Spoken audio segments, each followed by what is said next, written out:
Hello, everybody. I hope you can hear me well.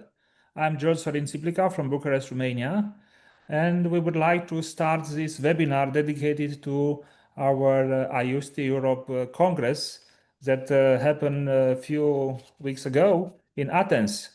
It was a marvelous Congress with a very interesting scientific program, not because I've contributed to it, but because a lot of our colleagues who are experts in the field accepted the invitation.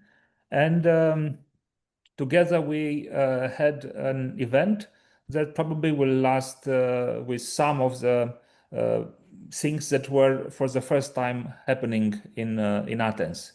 I will mention just the starting with a course, an advanced course on STIs, was very well attended.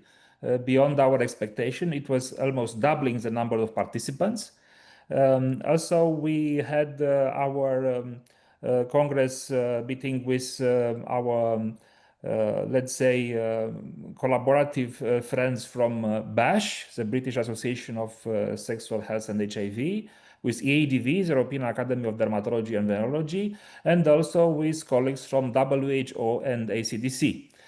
Together with them, we put together a program that was presenting you news in the field of STIs and HIV. We had guests from far away, and I will start mentioning the participation of our president of IUSTI World, Professor Kit Farley, coming from Australia, and also colleagues from Singapore, from United States, and of course from across Europe. All those details will be presented very soon by Electra Nicolaidou. Professor Electra Nicolaidou was the president of the Congress. And together with her, we were thinking to present you right now in the next hour some of the highlights of this event. It was very difficult to choose. It was very difficult to select. But we decided to present you some of the most important speeches that were presented. Electra will have a short introductory video telling you what was happening in Athens. Then we'll have Dr. Ismail Matoug from World Health Organization in Geneva.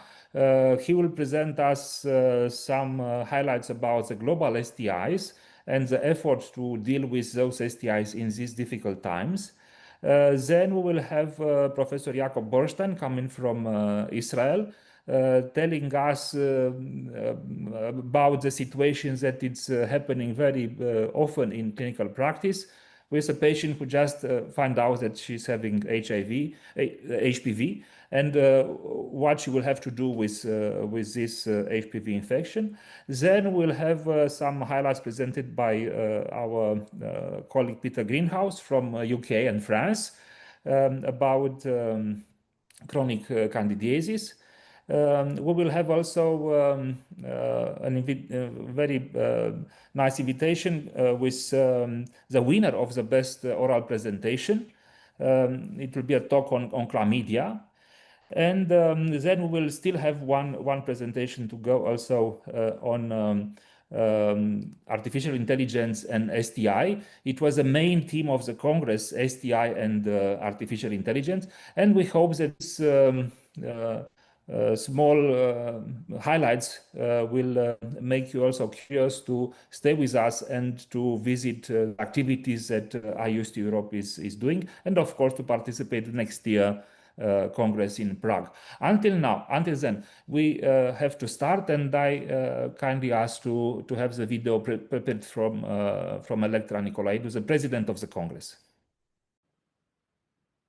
Hello, I'm Electra Nicolaidou. I'm professor of dermatology and venereology in the Medical School of the National and Kapodistrian University of Athens, and I was the president of the 38th IUSTI Europe Congress, which was held in Athens 2 weeks ago.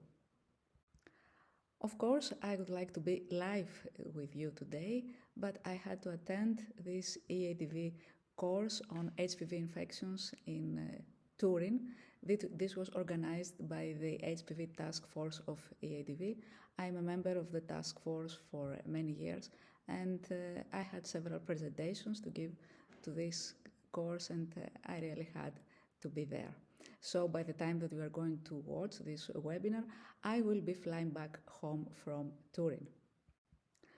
So let's go back to the IUSTI Europe Congress. It was organized under the auspices of our university and also our National Society of Dermatology and Venereology. And here we can see the local organizing committee and the International Scientific Committee, which was chaired by Professor John Tiplica. Professor John Tiplica did a marvelous job. He created a superb scientific program, and I would like to thank him for all the work and all the energy that he has put into our Congress.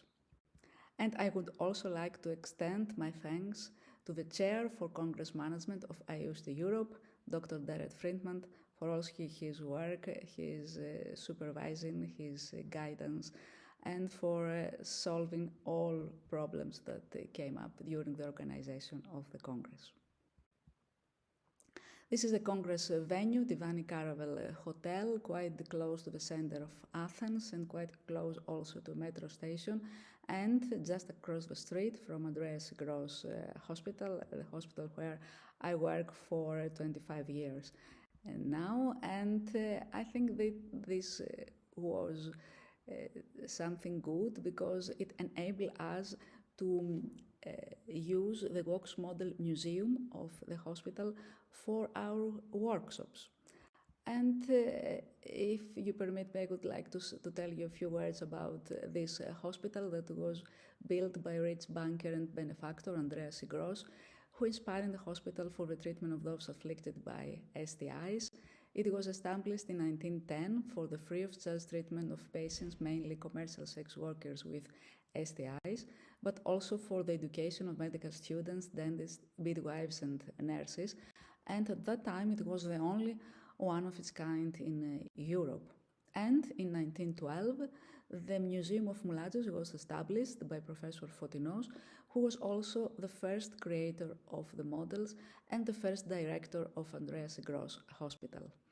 And for those of you who are not familiar with these Vox models, they are a realistic three-dimensional visualization of skin lesions for educational purposes. And on the right, you can see such a Vox model that depicts a syphilitic chancre. And this is a picture of the council members after the council meeting that is usually held the day before the Congress.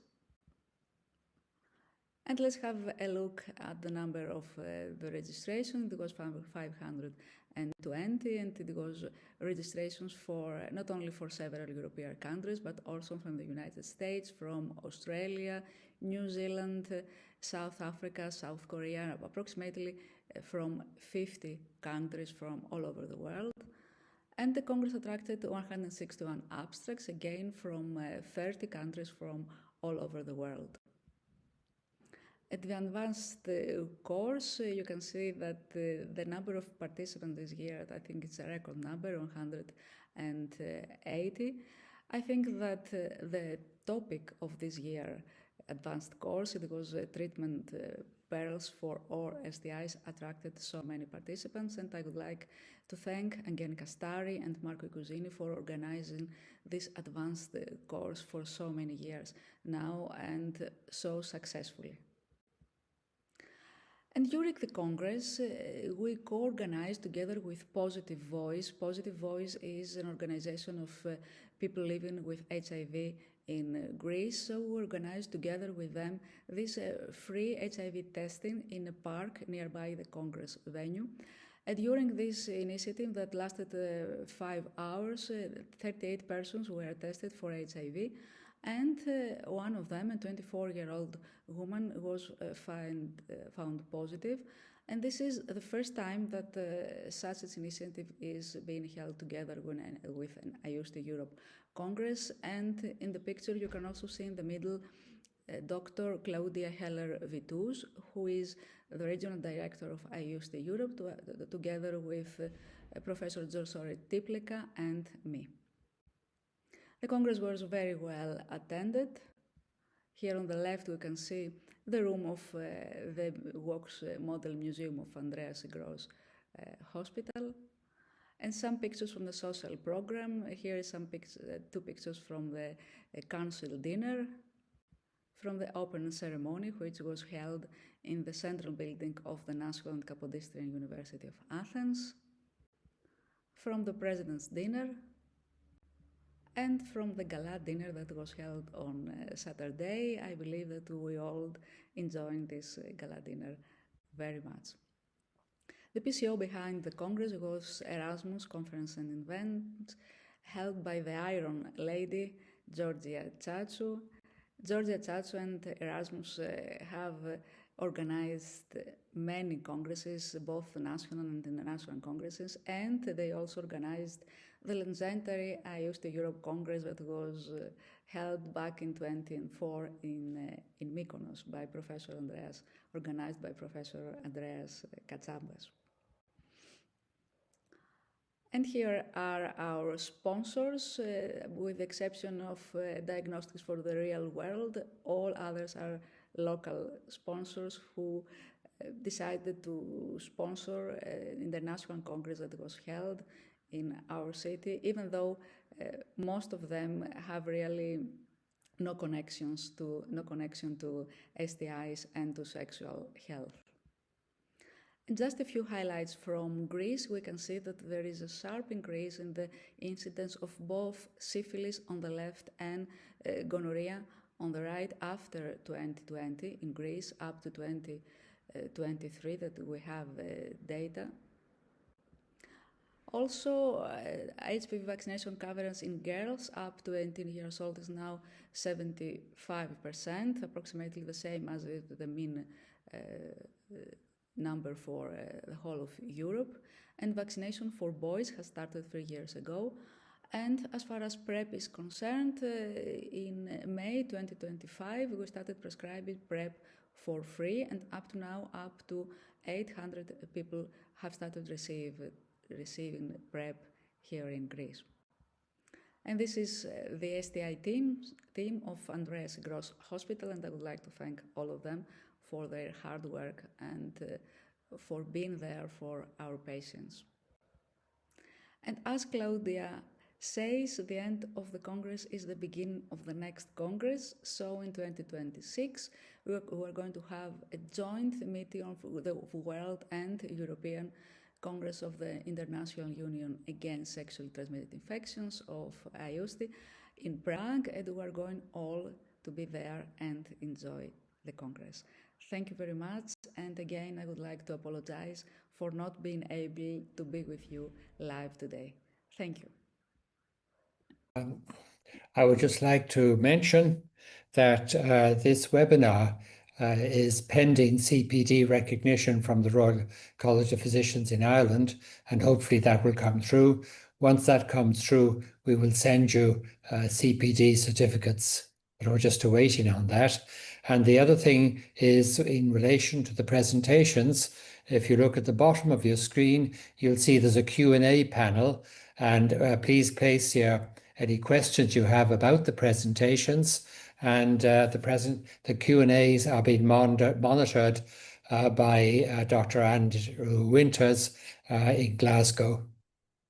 So I think Soren is going to introduce. Well, and yes, we already presented the concept and the speakers, but now it's time to start with Ismail Matouk. Dr. Matouk is from WHO in Geneva, and he was having a workshop in a very nice place. It was a Wax Museum of Andreas Gross Hospital. The room was fully packed. It was like in an old amphitheater with people also at the first floor. I hope they enjoyed very much this presentation. Therefore, we decided to include this in our highlights. So we will hear again global STIs in difficult times. Ismail, the floor is yours. Good afternoon. I have been asked to talk to you and to give you a little bit of sense of our session control in difficult times during the 38th IUSTI Europe Congress in Athens a few weeks ago.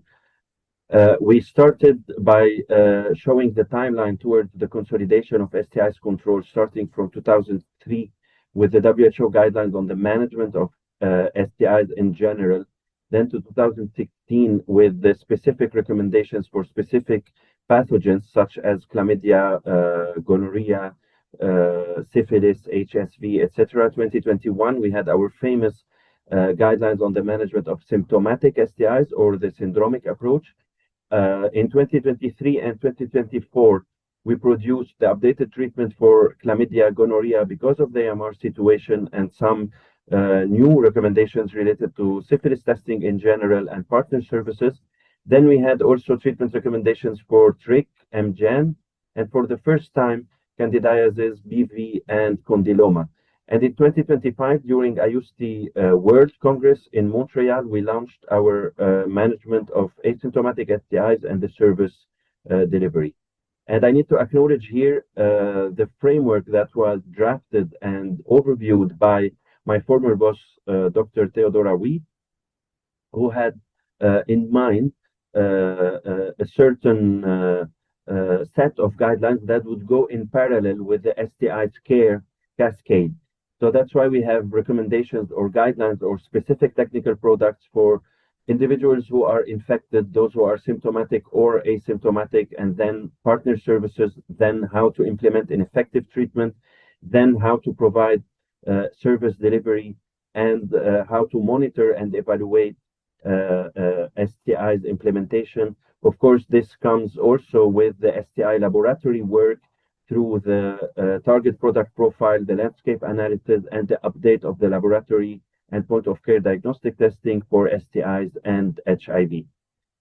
So Daniel McCartney, my colleague, provided an overview of the WHO STI guidelines, what is there, and he showed also what are the changes that were in the recommendations, such as the ceftriaxone 1 gram, etc., etc. And I will not, unfortunately, have the time to go into the detail. However, I need to mention that there are different frameworks and different angles on how you see the guidelines. So you can see it from the STI's care cascade, but also you can see it through the programmatic, laboratory, or clinical.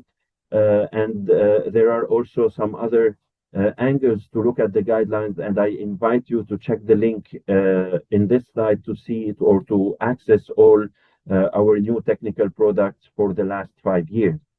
The main outcome of these guidelines is, of course, to have recommendations on the delivery of health services ready for implementation at country or clinical level.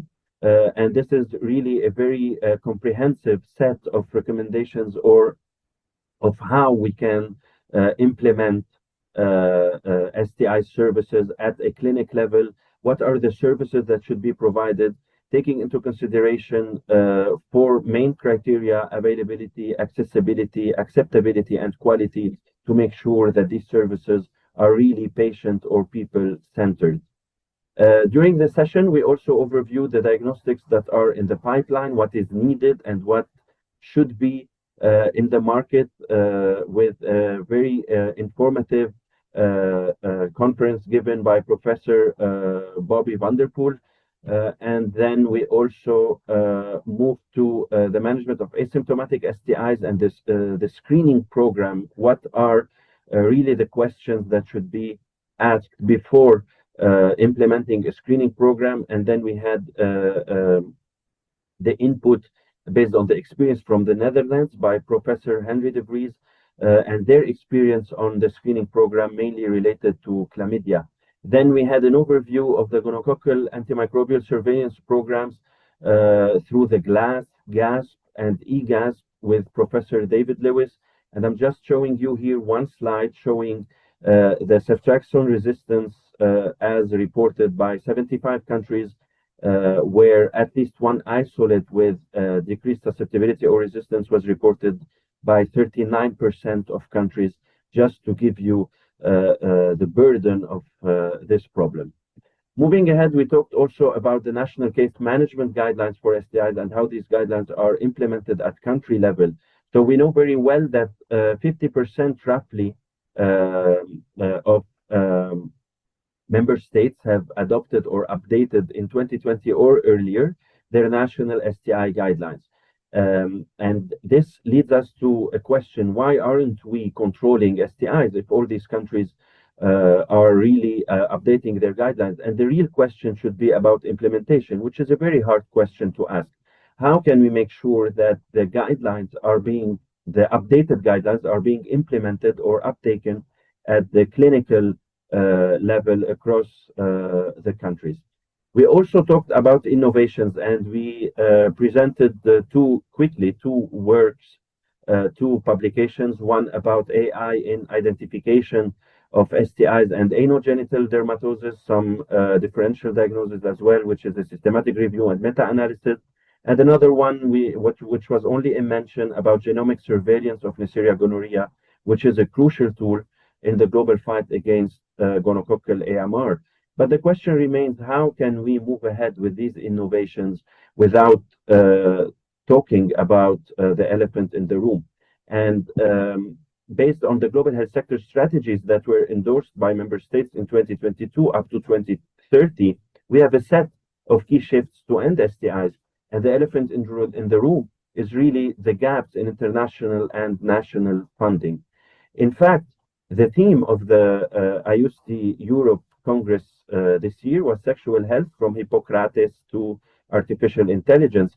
And we had during the opening ceremony fantastic presentations about the hard work of Hippocrates and the evolution of venereal diseases through history. If I may say, one of the main factors, or one stable factor in the evolution, is not about learning about the diseases or their symptoms or signs, or even about having innovative condoms that change color in contact with STD, but one of the major and stable factors across the history of venereal diseases would be the lack of funding. And we were really and heavily hit by funding cuts in 2025. And this included, of course, the HIV response and the HIV programs. But as a reminder, STI treatments and syphilis test kits, as an example here, only fall with or within the HIV bulk of funds for testing and for ARV, and include sometimes the TB preventive treatment and hepatitis B.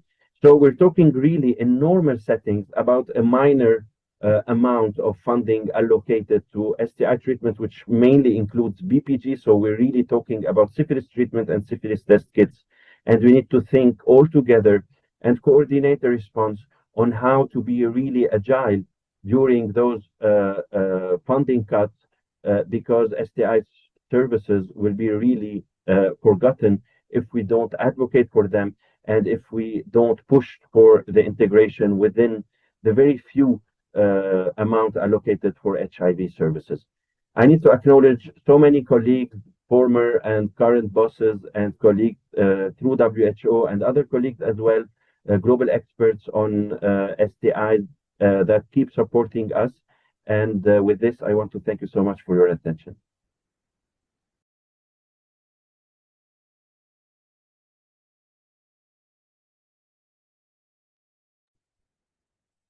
Now, Ismail, thank you so much for such a comprehensive portrayal of what the WHO is doing and what has done so much over the years. I think we're all challenged so much by the likely lack of funding, and I'm wondering, how many projections you've done about what the effect of the lack of funding is going to be on the epidemiology and the projections of STI and HIV infections.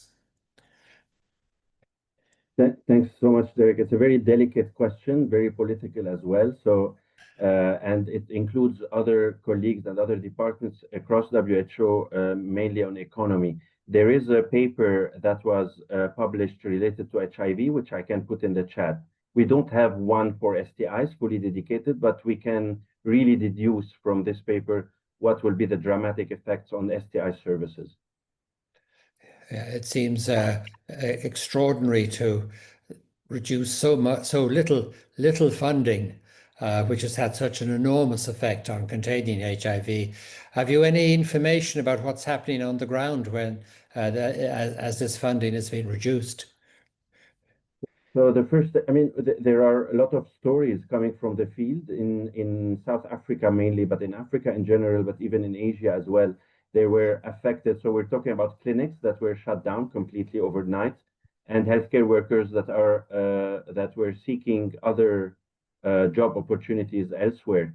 So we're really talking about people who work on the ground who have been affected, and that's why the image is a little bit dark.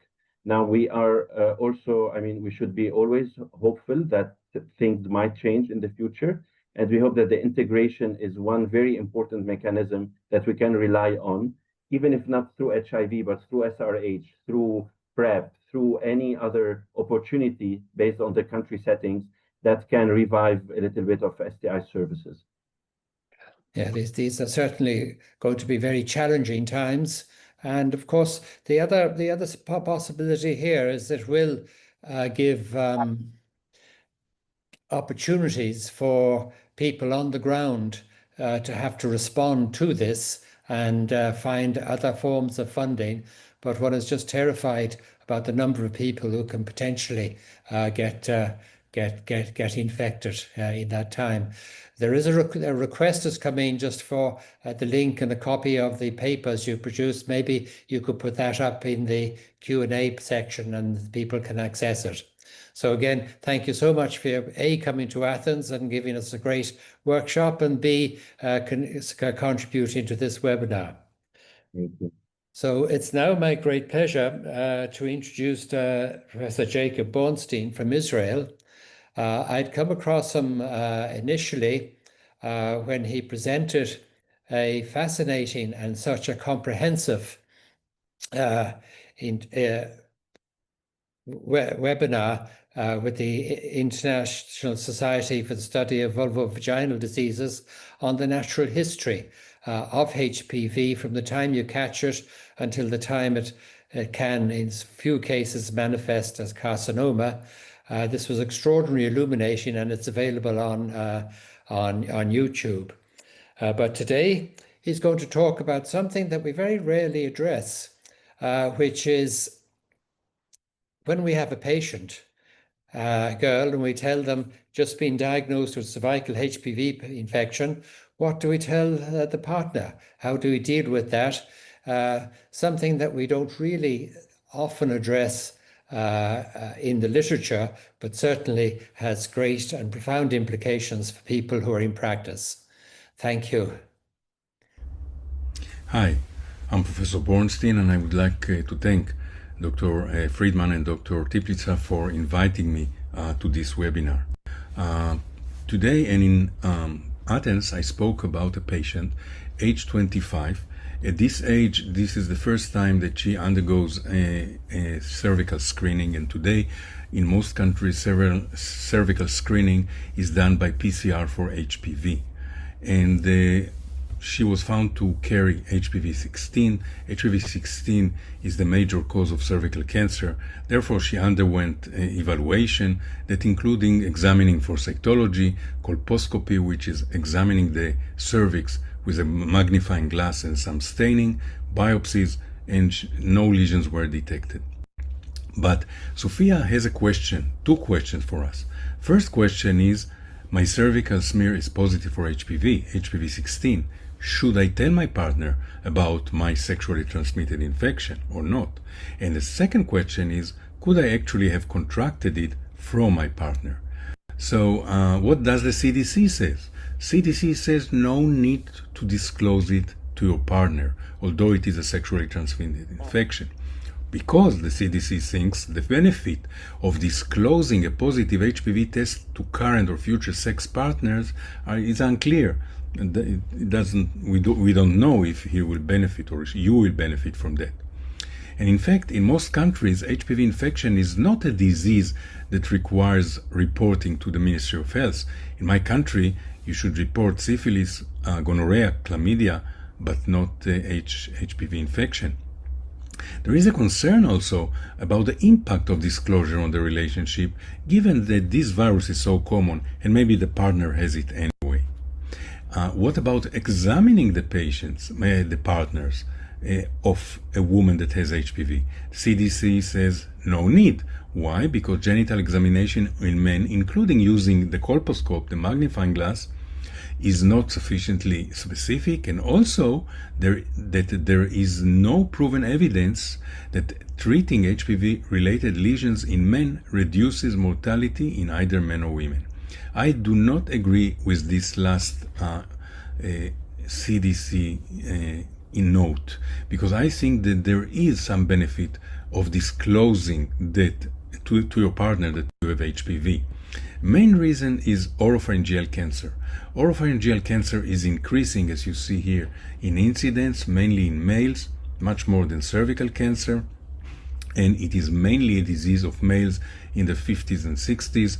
They contract the virus about 20 years before, and there is no precancerous condition because the tumor is start to grow in the crypt of the tonsil or the back of the tongue, and by the time it is evident, there's also a metastasis. So unlike cervical cancer, there is no precancerous lesion, and there is no use in following the partner of a woman with HPV-16.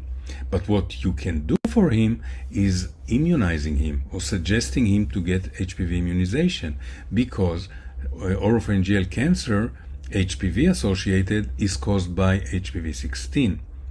And the vaccine, as it is effective in preventing cervical cancer, it is also effective to the same degree in preventing oropharyngeal cancer. Second question that our patient asks is, could I have contracted the virus from my partner? Interesting question, but it's not obvious. Here is a study, the Hitch study, showing that about 43% of men and women actually do not contract the current HPV from their current partner. They contracted it in the past and they carry it in a latent condition. So it is not obvious that you contracted it from. However, there is another side to this coin. We may create a stigma. When you tell a patient that her HPV is originated from the previous partner and she carries it in a latent phase, she may experience anxiety and insecurity.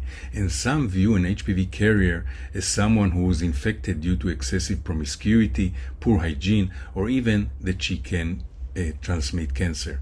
We need to be cautious not to cause that. And to summarize my presentation, the first question of our patient was, my cervical smear is positive for HPV, HPV-16. Should I tell my partner? Should I disclose it to him? And the answer, in my opinion, is yes. Your partner may benefit from you disclosing the virus infection to him because of the increased awareness and receiving the HPV vaccine that may prevent oropharyngeal cancer in the future.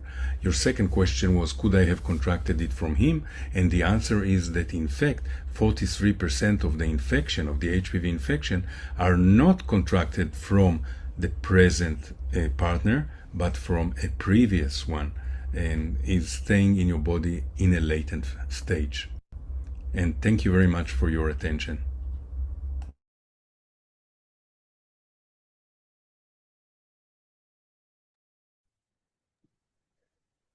Jacob, thank you very much for this presentation, which is approaches such a practical manner. Try to stay in time. You've done extremely well. We appreciate it. One thing I'm just wondering is, has anybody thought about the oropharyngeal carcinoma, HPV related? Obviously, if they already have it, a vaccination is of limited use. But I'm wondering, is it worthwhile screening people from the oropharynx, screen males from the oropharynx? Has anybody looked at that question? Well, the issue is screening males for HPV. It's very common. HPV infection of the pharynx or pharynx is very, very common. One of the problems with males is that males get rid of the virus to a much less extent than women. for some reason we can't get rid of it so quickly. So we can have the virus for a long time. But even if you detect HPV infection in the oropharynx of this partner, let's say he's 25 or 30 years old, what does it mean? Because most will not develop oropharyngeal cancer, only a fraction. And what you're going to create is a man that is coming to follow up every few months or every few years. Nothing happens until he's 50s or 60s because the disease developed at age 50 or 60. You cannot detect it at an early stage, as I said, because it develops within the crypt. So that's why right now HPV detection is not the way to go. There's another way that is being researched now, and this is actually a liquid biopsy, as we say. It's a blood test that show the E6 or E7 fraction of the HPV, which is circulating in the blood, or antibodies to E6 and E7. E6 and E7 are the fractions that cause cancer. So in these people, probably you can detect it.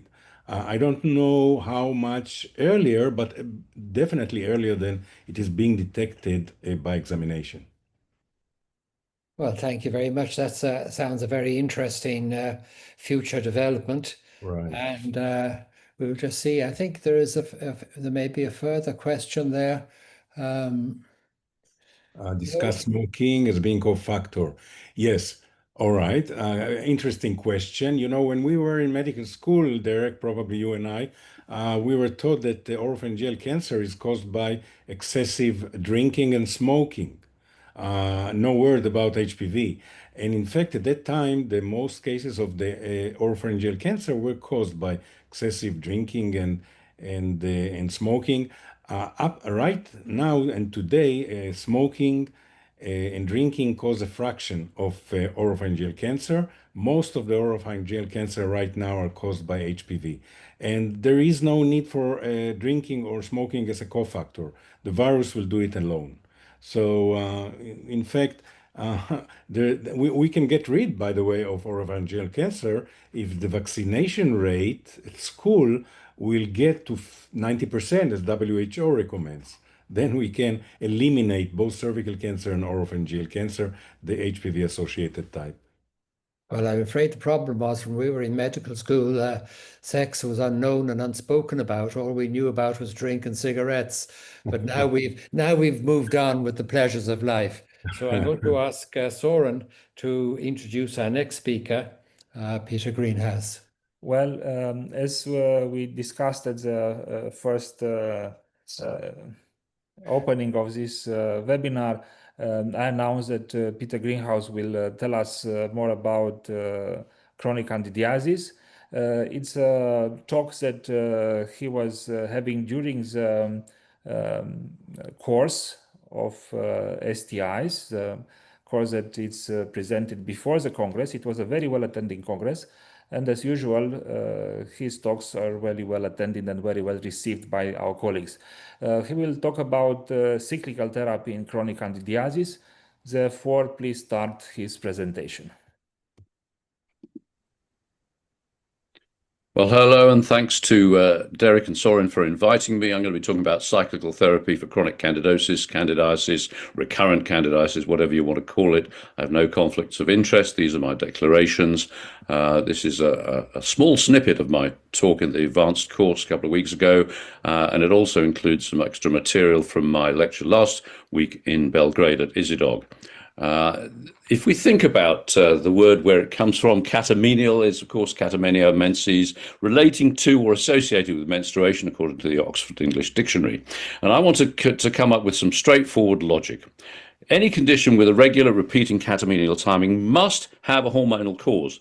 And if we put Occam's razor to this, it therefore must have a hormonal solution, or probably has a hormonal solution. And I'd like you to remember that as the basic principle behind trying to think about how catamenial infections work.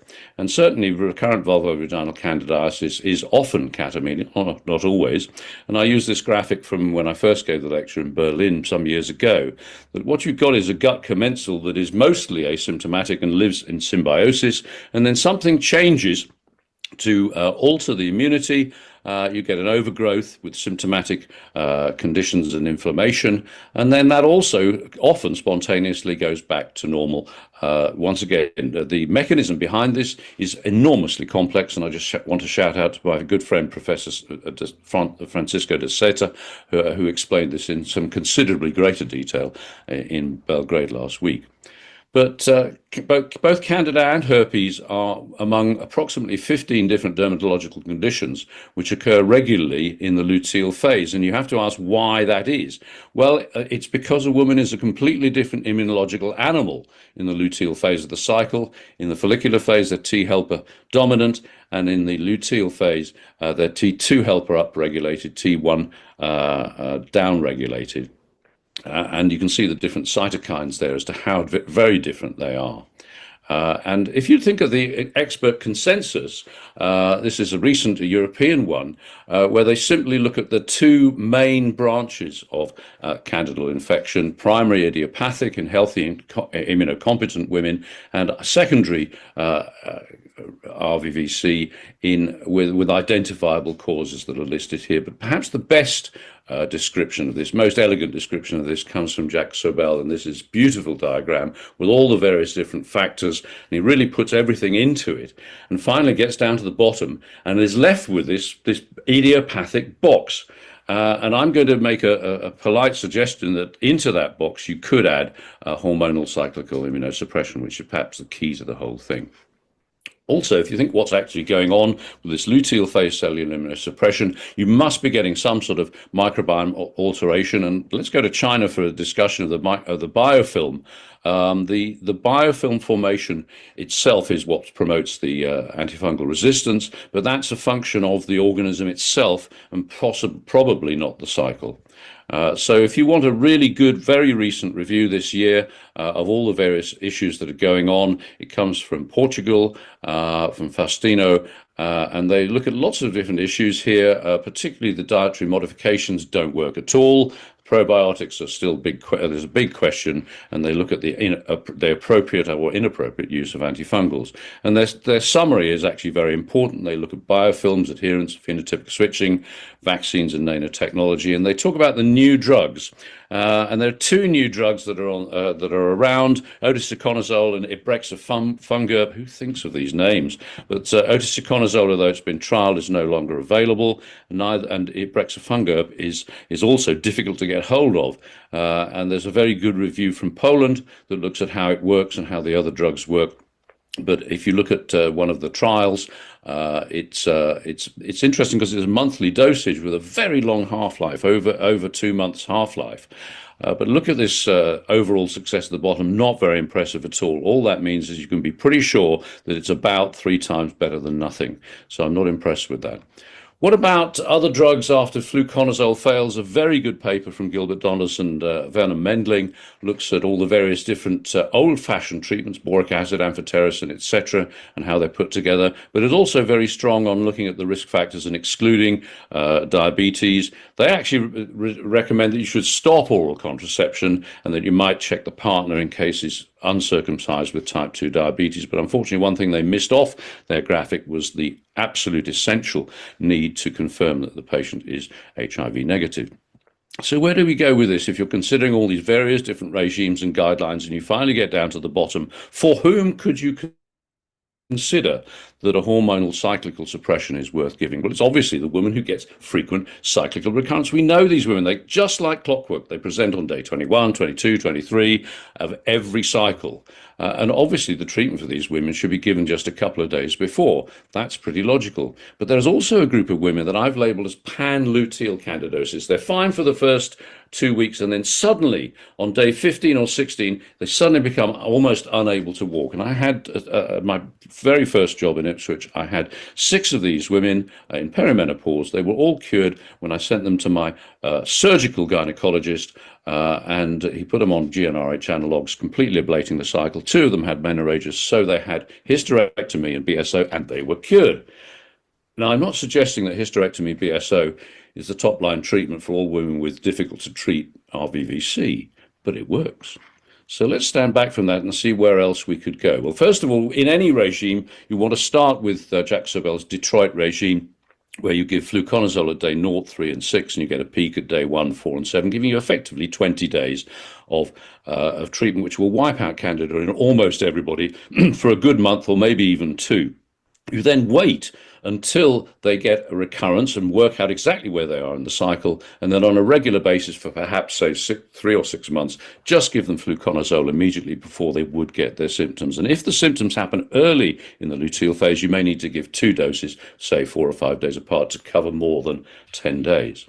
Then I invite you to join me in a hormonal solution for a hormonal problem. Now, unfortunately, there's very, very little work on this. And the only paper I could actually find is a paper from Australia with 15 cases of Depo-Provera, where the Depo had prevented recurrences in all the women that were treated. So there's not very good evidence base for this at all, simply because nobody's thought of it and therefore nobody's properly researched it. But I'm going to suggest that you could use various different ways of suppressing the cycle. Once again, the bottom line is oophorectomy. It works, so we need to find a better medical treatment for utilizing the cycle or controlling the cycle and suppressing it to get a better result. But once again, somebody needs to do the research, and I invite anybody who's doing Candida research to add the hormonal aspects into it. So there we are, just a take-home message. I'd like you to think that when you're managing RVVC, if the recurrences are completely random, i.e. non-cyclical, then you've got to think very hard. I want you to think, is it the wrong organism? Is it the wrong diagnosis? Or maybe they're immunosuppressant. You've got to sort out their immunosuppression. But if the recurrences are cyclical, please think hormones. Think differently and use a hormonal suppression regime, suppress the cycle, use a whole woman approach, and treat the cause, not just the symptom. And perhaps you'd like to remember my razor, which is basically very simple. If it's a cyclical symptom, it has a hormonal cause, and probably it has a hormonal treatment. Thank you.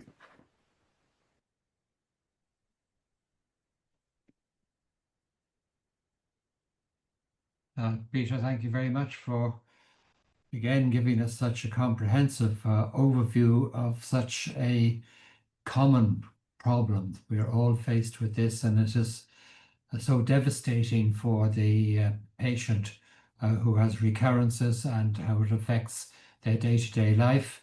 You know, in our busy clinics and our busy consultations, I think so often we don't think about this aspect and think about asking cyclical questions and ask them to keep a diary. That's something. As far as I know, we don't. We may have an extra question. I don't see anything. I think there've been 1 or 2 questions about the about HPV. When you're talking to a patient, Peter, what do you think? Is there anything they say to you that might sort of trigger the thought about asking about the cyclical basis of their vaginitis? Quite often they've worked it out for themselves. And if they haven't worked it out, I would always lead with the question anyway, because I'm dealing with women, often dealing with women in their 30s and 40s. So I'm going to be asking about cyclical mood regardless. It's a normal part of my consultation. And also, using a tracker is actually very important for any woman at this stage of life, because there are loads of other symptoms, principally cognitive issues and mood, which are all nearly always going to be mismanaged by the GP. So having a tracker is a good idea. So there we go. Normally, the woman will actually recognize herself that it's something that happens before each period. If you've got that, then you're away very easily with preemptive fluconazole treatment. And if that works over a 6-month period, you've then got to think, is it time to start adjusting their cycle? That gives you the clue. Of course, you've often told me that with your patients, you give them a 60-minute consultation. Oh, well, no, hang on a minute. When I was working, I'm retired now, and I do online menopause stuff. But in my NHS practice, I had 20, 25, 30 minutes with patients. So I had the luxury of a reasonable time for consultation. And often you identify additional hormonal issues on the side of your consultation. In fact, I don't use it as a separate part of the consultation. To me, this is what integrated sexual health care is about. You put gynecology with contraception and sexually transmitted infections, and you get a much more holistic approach to women's health. Or at least that was my idea 40 years ago when I was a medical student. I think that is an ideal that few of us reach. Well, I don't see any further questions. I think that's been very informative. And again, your presentations are brilliant as always. We've lessons to learn from them. And thank you. Thank you so much. My pleasure. Now, Soren, would you like to introduce the next speaker? I don't know if the Soren's helping, but look, it's my pleasure to introduce Zoe Alexiou, who is the winner of the best overall oral presentation at the Congress. And her presentation deals with something that is very controversial and very much up to the minute with the Dutch experience of no longer screening for chlamydia in asymptomatic people who attend. I'm not sure whether it's just limited to attending our clinics or who attend for individual consultations or who attend for are talking about population screening. But anyway, congratulations to Zoe for her presentation, and let's roll it. Good afternoon. My name is Zoe Alexiou. I'm a postdoctoral researcher from the Netherlands, and I would like to begin by sincerely thanking the organizers for having me in this webinar today. It's really a great pleasure to join you and to share my work. So today I would like to briefly highlight some of the key findings from my earlier presentation titled The Implementation of Routine Chlamydia Testing for Asymptomatic Individuals in Public Health Services in the Netherlands, Insights from Survey and National Surveillance Data. And in summary, in this study, we explored how a very major policy change for chlamydia testing has been received and implemented in practice over the past 9 months in the Netherlands. So a little bit of background. Since January 1st, 2025, the Dutch guidelines no longer recommend routine asymptomatic chlamydia testing for any population group visiting the public health services. And the guidelines cited for this as reasons, first of all, limited evidence that widespread asymptomatic testing reduces prevalence of chlamydia in the population. Secondly, also uncertainty about the impact on preventing chlamydia complications. And finally, also concerns about potential harms such as antibiotic overuse and AMR.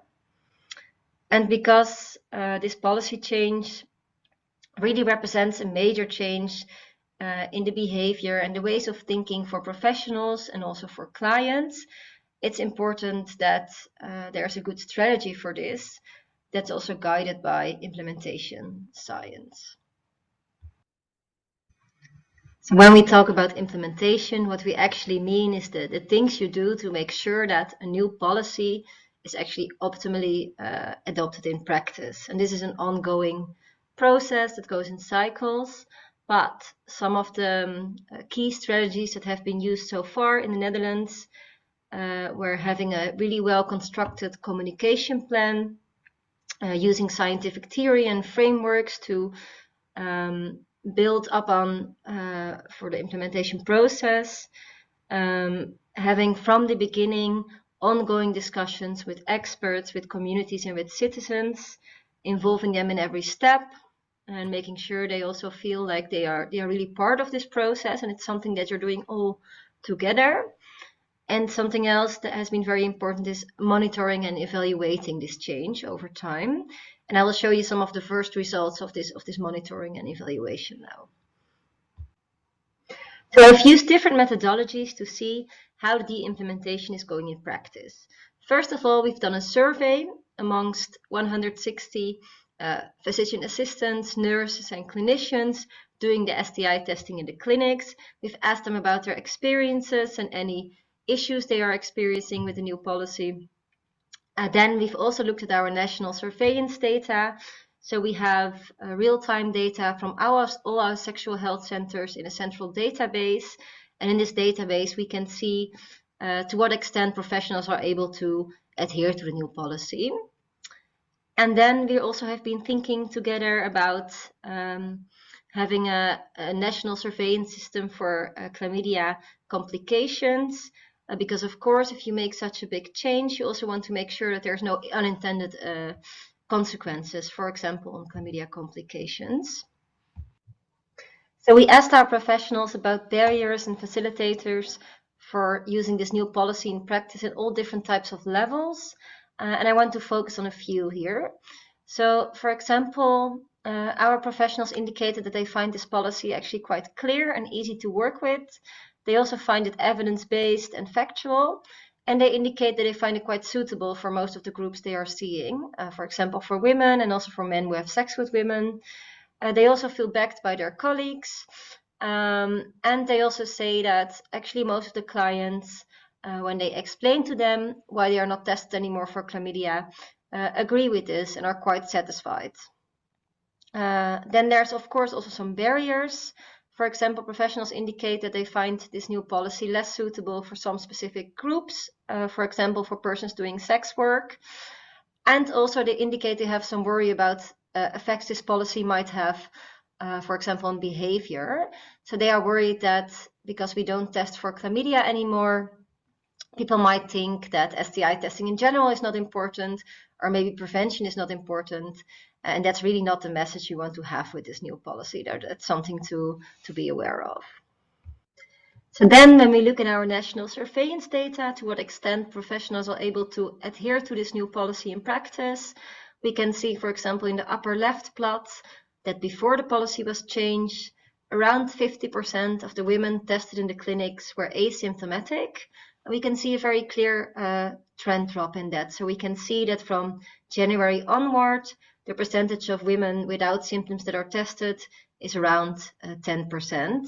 So what this really shows is that, yes, we are testing a lot less asymptomatic people, but also this policy change doesn't mean we don't test any asymptomatic people anymore. It's just something we don't do routinely.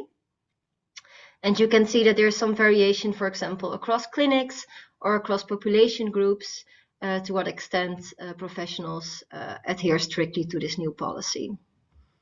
Well, and then very briefly, because I indicated that there might be this worry that because of this new policy, people don't come for STI testing anymore. And we also know that in other countries, we've also seen in Europe, for example, that testing rates are decreasing.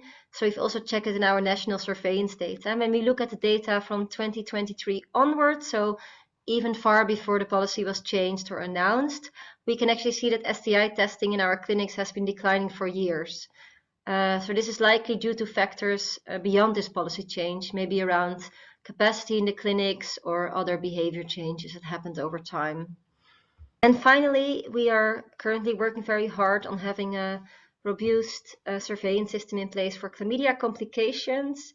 So in this system, we will focus mainly on pelvic inflammatory disease because of the shorter time between infection and development of complications. And for this, we use three main data sources. So we combine data from our hospital discharges with our secondary care reimbursement data and also with primary care data to get as good as a picture as we can of complication rates over time. So some final reflections. So as you can see, we really achieved quite a substantial change in testing practices in a short time period. And also professionals and clients are quite supportive to this policy change.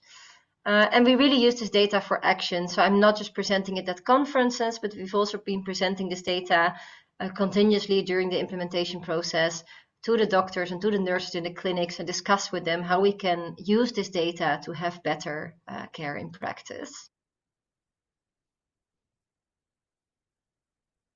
And I would like to thank all the parties involved in this project. There was many of them.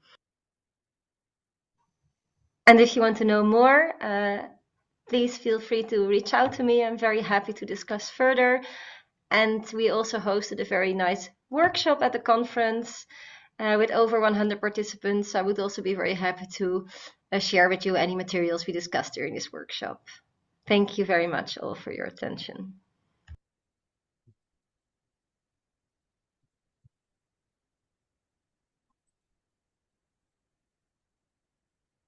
Now, Zoe, thank you very much for this presentation. And this is certainly very topical and very controversial. I suppose I came into the field at a time when the teaching was that chlamydia was asymptomatic in women in particular, and that the only way you could diagnose it was by routine screening. And that's perhaps makes me a little skeptical of the approach. There are a couple of comments I'd like to make to you. The first thing is, how do you define asymptomatic? Isn't this rather a subjective assessment rather than objective?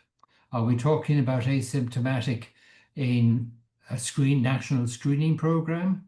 Are we talking about asymptomatic in patients who come to a clinic for screening? Are we talking about asymptomatic who is a patient who comes to you and say, I've taken a risk, I want to be sure that I'm okay for future partners? That's something that troubles me, because I think people use the word asymptomatic, particularly even in scientific publications, but it's ill-defined. Can you put any definition on it? Yes, sorry, can you hear me? Yeah, thank you very much for your question. So, yeah, so first I want to say that I think the whole guideline process has been a very long process in the Netherlands, and it has been parallel to the European chlamydia management guidelines. And actually, we have made very similar considerations about this policy. So, looking into all the trials that are there about what does screening and testing do on complications, what does it do on population prevalence, and we've also done some cohort studies in our country to see what are the effects of asymptomatic and symptomatic infections. So all this evidence has been weighted by a big group of professionals, and in the end, it has been concluded that within the public health setting, they found that there wasn't sufficient evidence to really keep doing sort of what we are doing. And I think we have this sort of long tradition in the Netherlands as well of being very careful, restrictive with using antibiotics for infections that can resolve by themselves. So that's sort of, I think, the background of why this happened in the Netherlands. So your other question was about the definition of symptoms. Yeah, we've discussed this also with our clinicians. For now, this is only done in public health practice, so in our public health clinics. So it means that with the general practitioners, the gynecologists, they have different guidelines, and they would still always test for chlamydia. Symptoms are a very broad definition, so any symptoms that could be possibly related to chlamydia or any other STI. We haven't defined any specific chlamydia symptoms or symptoms related to complications. We've been very broad in this case. I don't know. I see something in the chat. Okay, so maybe there's a lot of questions. I can see a few that maybe I could answer quickly, if that's okay. So about gonorrhea testing in people without symptoms, we are still doing that. And that also, I think, answers directly the cost savings question. So this was not a matter of cost saving. So in practice, what we want to achieve with this policy is that the same people, they still come to the clinics for their STI consultations where they talk about sexual health, and they get the appropriate STI testing offered. It's just that to these people, then we don't routinely offer chlamydia testing anymore, but we do offer gonorrhea testing to the same people. So it doesn't really save any costs. It only saves antibiotics, basically. I don't know, maybe someone can tell me which other questions to answer, because I think there's a lot of them. Well, talking about the dual testing, you've answered that. What challenges could have been faced in implementation in the hospital phase, and what strategies used? Yeah, so to clarify, this is not in hospitals. These are the public sexual health clinics where people come for low threshold testing. opportunistic testing. So the strategies that have been used have been communication and stakeholder engagement strategies. So this has been quite a long process, and we have a very good professional organization that also works a lot together with communities and target populations. So they have worked together with young people, with men who have sex with men, with people doing sex work, for example, and discuss this policy with them, and also why we want to do this and why we think this is also beneficial to them. And then we've also done media campaigns to explain why we are doing it. So also to explain that we don't think that chlamydia is not important. We don't think that STIs are not important. We just think that the way we were doing testing and treating was not necessarily lowering the prevalence or preventing complications. So we try to phrase the message in a way that also target populations understand it and agree with it. And we do see in our clinics that when the nurses explain why they are not offering this test, but they are offering, for example, the gonorrhea test, that most people actually agree with it and are quite happy to be tested according to the new policy. And we also allow people to, like clinicians, to have their own professional judgment when they think that this is not the person that they should follow this policy with, they won't. So it's sort of changing the way we routinely do things while leaving also space for professional judgment. Okay. Right. Jim McCarthy would like to know, what was the positivity rate in those who were actually tested? So right now, I mean, we have the current positivity rate. It differs a bit per group, but we see it increased from around 10% to about 20% approximately. And somebody else wants to know, what are the cost savings? Yes, there aren't any, because we are using the same dual tests. Yes. We're just blocking out one of the results. We are saving some of these results for surveillance purposes, but we are not bringing them back. So it's not cheaper. We just use the duplex test still. Yes. So there's no saving in that. So there's no cost saving. No, that's also something we communicate with key populations as well. This is not something that we are doing to save money on them or on STI. Yes. It's something that we are doing because we think it's better for the population. Yeah. And then we've another question, wanted to know, how wide is the harm criteria for women in the Netherlands? How do you define the harm criteria? Let me see. Beyond PID infertility. Yes, so I think, so in the Dutch guidelines, the effect of screening on PID has been considered also. So they have looked at the POPI trial, they've looked at the trials done in Australia in general practice, and what they considered, and also at observational data, and what they considered is that they actually don't think that this way of screening that we are doing is actually lowering, for example, PID on a population level. So that has been considered. For things like infertility, we don't really have any reliable data that the way that we were testing now is preventing infertility.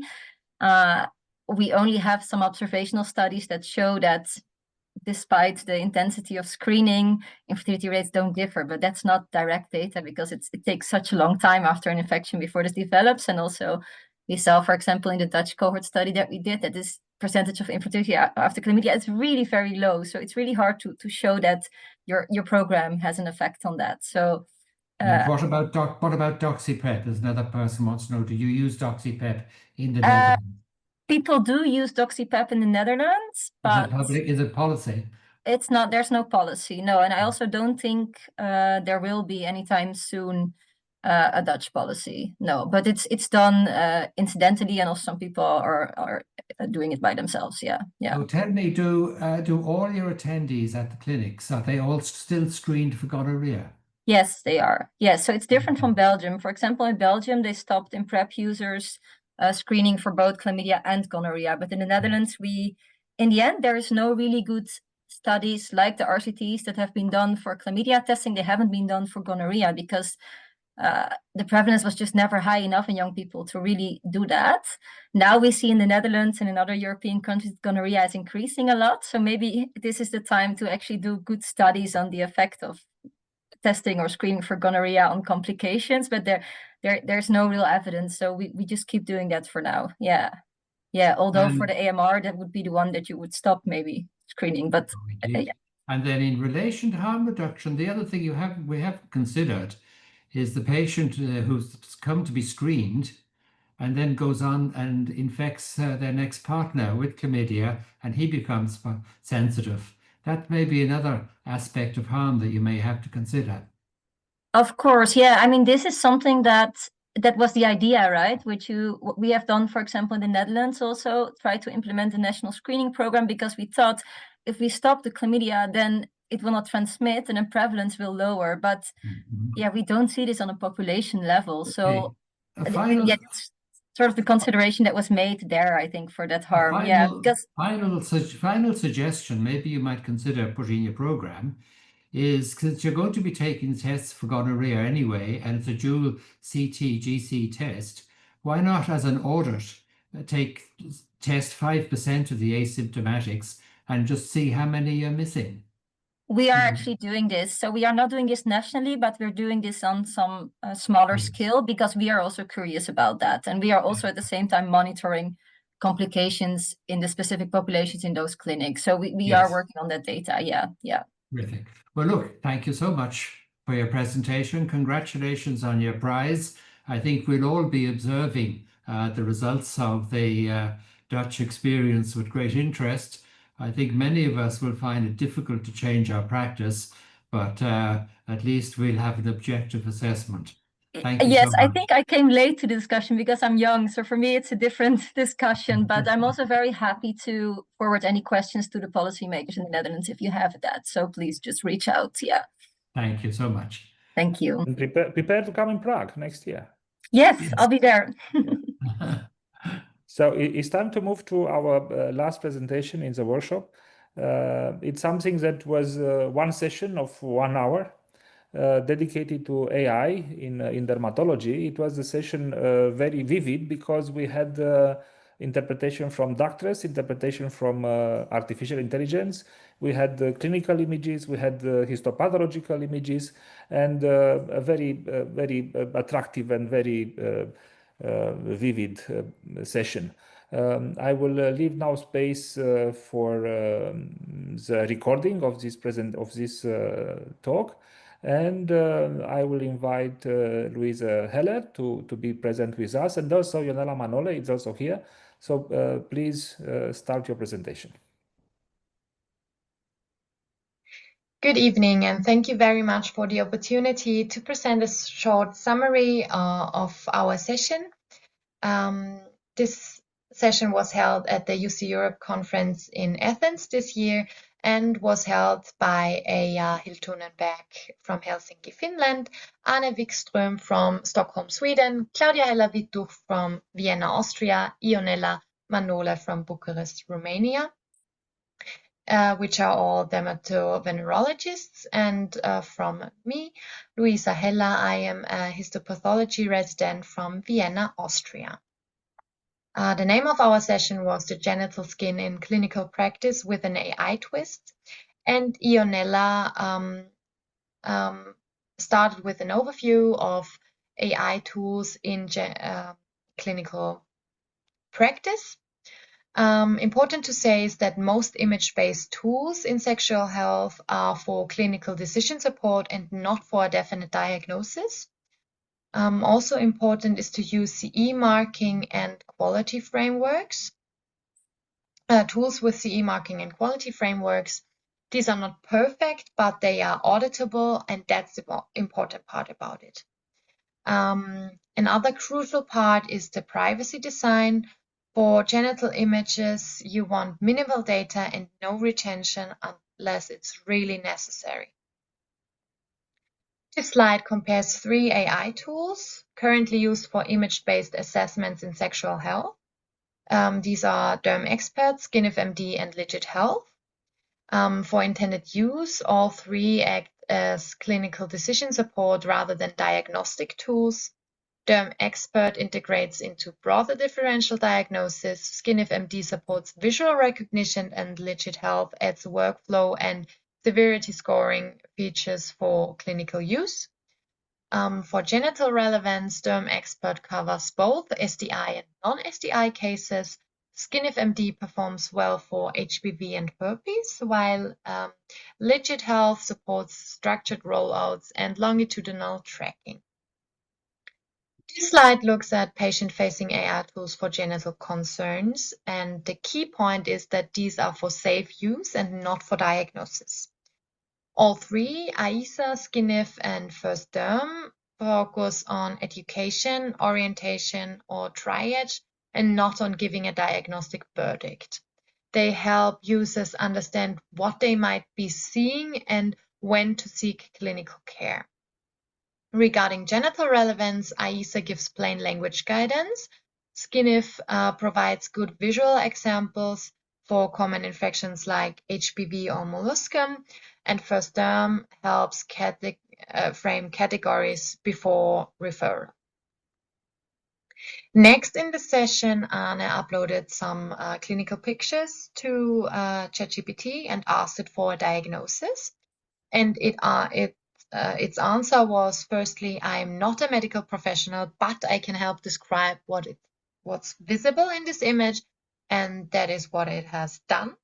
It named some really good key features and could provide us with the correct diagnosis, condylomata acuminata. It named some really good differential diagnosis, and it asked if we want to know some treatment options. So we said yes, please, and it could name some really good and correct treatment options. It also could give us some really good general measures, and these were the recurrence rate, the HPV vaccination, condom use, and the partner examination.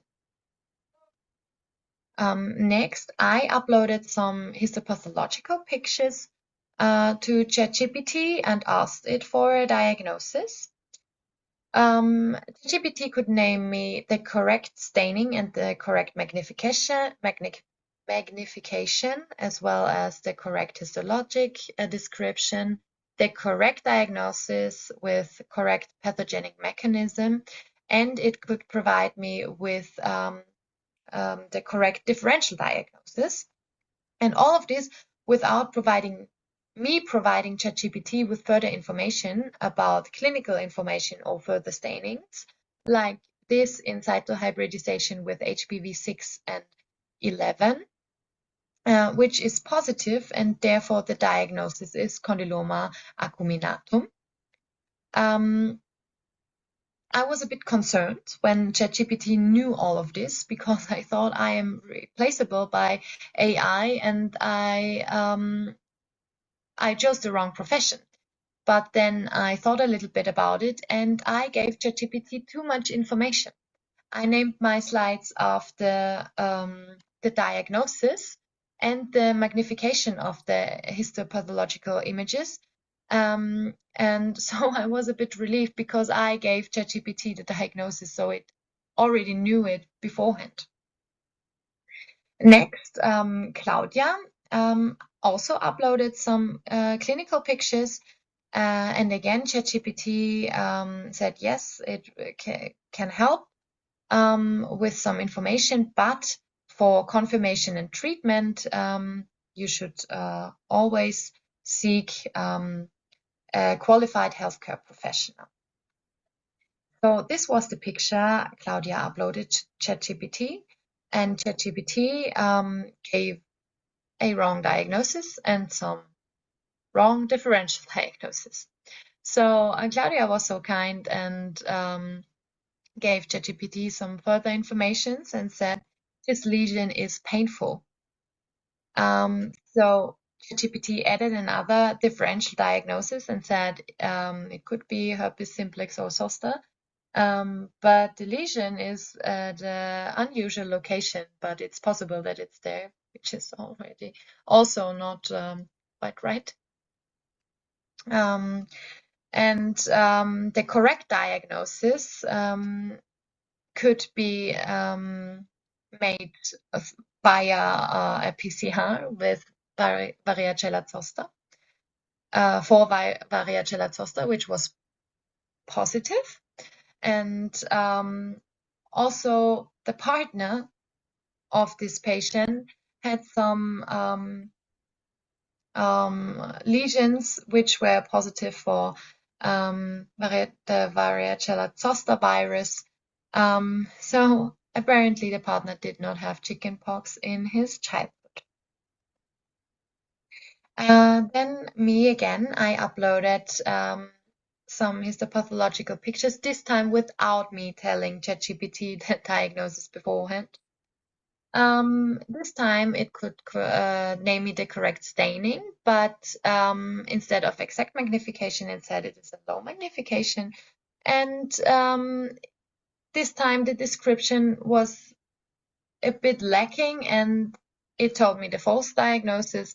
It said it is secondary syphilis, so I uploaded some more pictures in higher magnification, but still the description was lacking, and still the diagnosis was not right.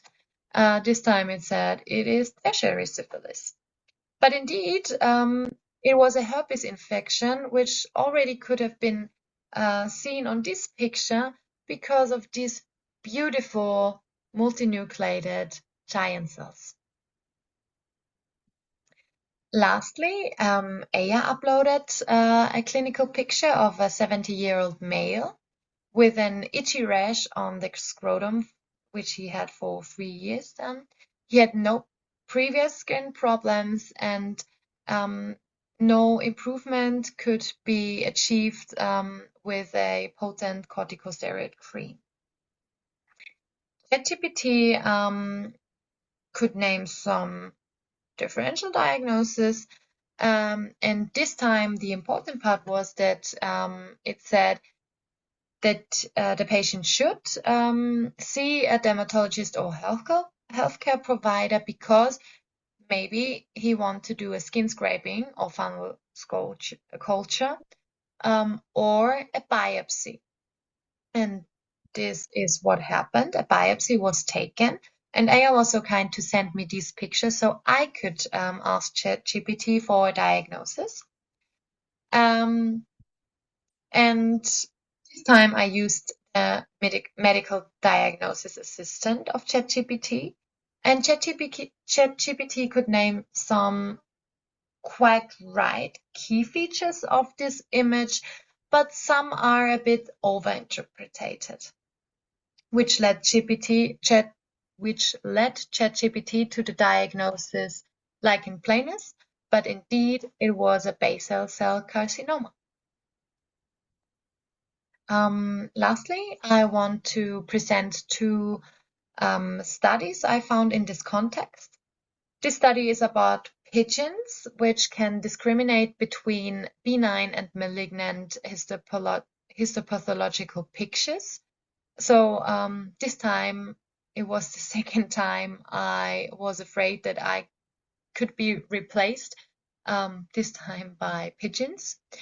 But indeed, pigeons may serve as models for studying visual perception and training AI systems, and therefore are potential tools for advancing medical imaging research and education. The second study I found really interesting is about digital pathology and AI in dermatopathology, which are now essential pillars of modern dermatopathology. It enables accurate, efficient, and standardized diagnosis and research. Applications are tumor classification, mitosis counting, metastatic differentiation, but main challenges are still validation, regulation, and ethical transparency, which still lie with the medical doctor. It will be a future success, but it requires multidisciplinary collaboration and global standards. I couldn't resist to ask ChatGPT, will AI replace pathologists? And its answer was no, AI will not replace pathologists, but pathologists who use AI may replace those who don't. And even further, AI won't replace pathologists, it will empower them. The most successful future pathologists will be those who understand, supervise, and collaborate with AI systems. So, in conclusion, AI is a powerful educational and diagnostic support tool. And it is not a replacement for, but it is not a replacement for clinical expertise.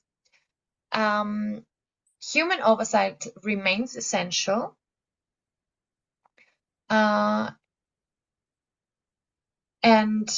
Regulation and data privacy are key for trust and safe clinical integration. But it still needs continuous collaboration between clinicians, pathologists, and AI developers, and it will shape the future of genital dermatology. So AI plus human equals augmented medicine. And with that, I want to thank you for your attention.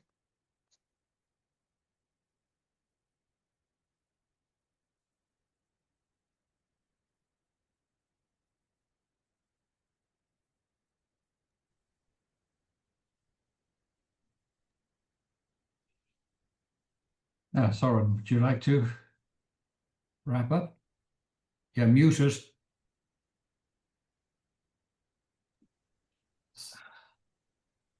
I hope you can hear me. Now we can, yes. Yes, okay. So, the future is not so far away. Artificial intelligence is already involved in medicine. Also in dermatology, it's very easy to access the skin and to try to have a diagnosis on an image.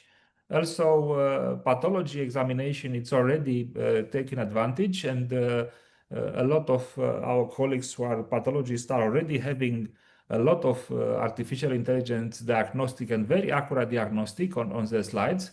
So I think that it's not so distant when we will have a good diagnostic only by examining our patients with images and using artificial intelligence. It's a problem of time, and I would like to know if we have some comments and questions in the chat. Not at the moment, as far as I can see. Not at the moment. Yes, there was some, but Walt. Yes. Well, I think that at least in the STI session, the doctor will be needed.